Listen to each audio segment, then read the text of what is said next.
Secretary irrigation लाइननि सेक्रेटारिखौ बिटिसिनि principal secretary हरदोंमोन लोगो लोगो 14 तारिखनो बेखौ नै सोलायनानै आकाशदीप आइएस अफिसार फर प्लेजेन्ट बिथांखौ हरफिननो गोनां जादों। खुलुमबाय लोगोफोर, दिनैहाय मोनसे फुङाव फेसबुक पेजाव बिक्रम दैमारिनि मा बाथ्रा बुंदों एसे आं बिनि बारैसो माखासे खोथाखौ बा बिक्रम दैमारिनि भिडिअखौ एसे लाबोनो नागिरदों। बिक्रम दैमारिया बुंनो नागिरदों जोंनि बिटिसि आव बा बिटिआर आव 80% 90% बर' अफिसारफोरखौनो लाबोनांगौ होनना बुंदों। दिनै नंगौ थानांगौ, दिनै मानो लाबोनो हायाखै बा 80% जोंनि बिटिसि आवहाय मानो गैया आरो मानो लांजाखो? दिनै जोंनि बर'नि दैदेनगिरिफ्राबो लाबोनांगौमोन, बेखौबो मिथिगौ।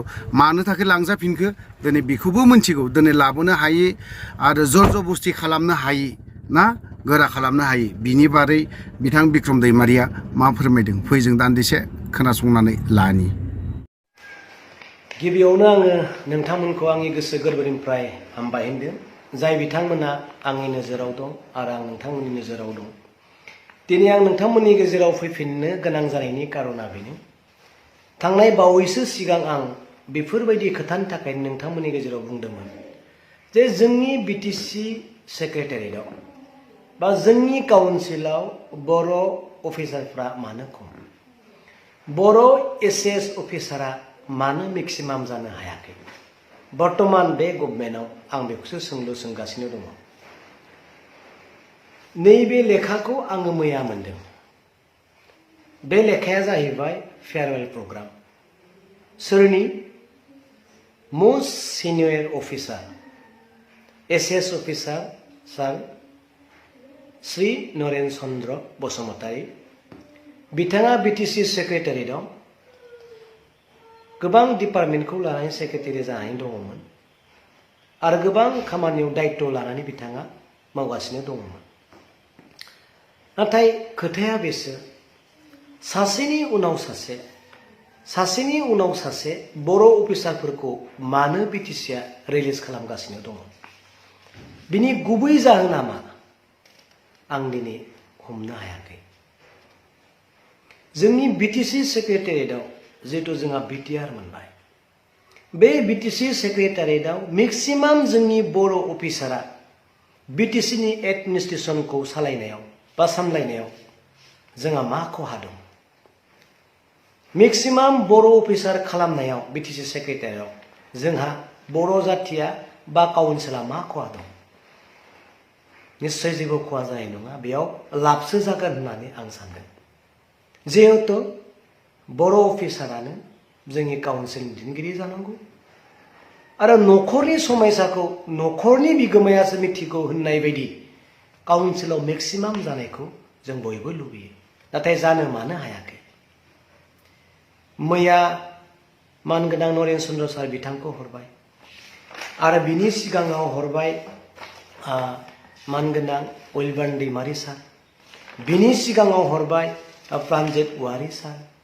सासेनि उनाव सासे बर' अफिसारफोरखौ बिटिसिनि बायजोआव मानो हरदों? कारना मा आं हमनो हायाखै। गोरों अफिसारफोरखौ सिनियर अफिसारफोरखौ मानो बिटिसि सेक्रेटारियेटआव मानो लाखिया? बिनि भबिष्यतआ बिनि फिथाइया मा जागोन नोंथांमोना बयबो मिथिखागौ। बिटिसि सेक्रेटारियेटआव मा सोलिना दं नोंथांमोना मिथिखागौ। अब्लाबो दिनै गाज्रिब्लाबो मोजांब्लाबो दिनै आंगोआ अरायबो आंगो, गुबुननिख्रुइ आंगोआ साबसिन जाखायो। बेबायदिनो बिटिसि सेक्रेटारियेटनि जिथु अफिसारफोर मेक्सिमाम जानायखौ बयबो लुबैयो। सानैसो इएमआ आंनि सिगाङाव बुंदों, बेफोरखौ सानब्लाबो जों मोनहास'आ। जों नों आं साननाय बायदि मालाबाबो जाया। गासैखौबो सेस खालामबाय होननानै सासे इएमआ बयबो मानसि थानायनि सिगाङाव बुंदों। बेथ' आं बुंनाय खौरां नङा, सासे गोहोगोरा इएम बिथाङानो बुंनाय खौरां। सेस खालामबाय होनना बुंदों। माखौ सेस खालामखो? दिनै बिथांमोना जोंनिख्रुइ आरो बांसिन मिथिगौ।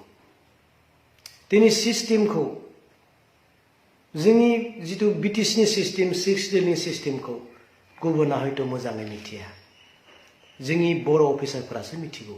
बिनिखायनो थाथों गुबुनाबो बुंनांगौ गैया नाथाय फोरोंनो थाखाय थाथों नाथाय जोंनि मानसियाबोथ' जोंनि बर' हारिनि जितु एसएस अफिसार बिथांमोनाबोथ' रोङि अफिसार नङा बयबो गोरों जाजोब्बाय बयबो गोजौआव दङ बयबो रोंखा राखा बेफोरबायदि सिस्टेम दा नोंथांमोननि गेजेराव आरो मोनसे खोथाखौ लाबोनो नागिरदों देखा देखि बिटिसि सेक्रेटारियेटनि जितु प्रिन्सिपाल सेक्रेटारि थांनाय 13 तारिख मानगोनां श्री पवित्र राम कौंड एसएस निफ्राय आइएस प्रमोशन मोननाय बिथांखौ बिटिसि सेक्रेटारियेटनि प्रिन्सिपाल सेक्रेटारि हरदोंमोन 13 तारिख नै थांनाय 13 तारिख सासे सेक्रेटारिखौ प्रिन्सिपाल सेक्रेटारि हरदोंमोन एकाउन्टआव दङ 4.3 आव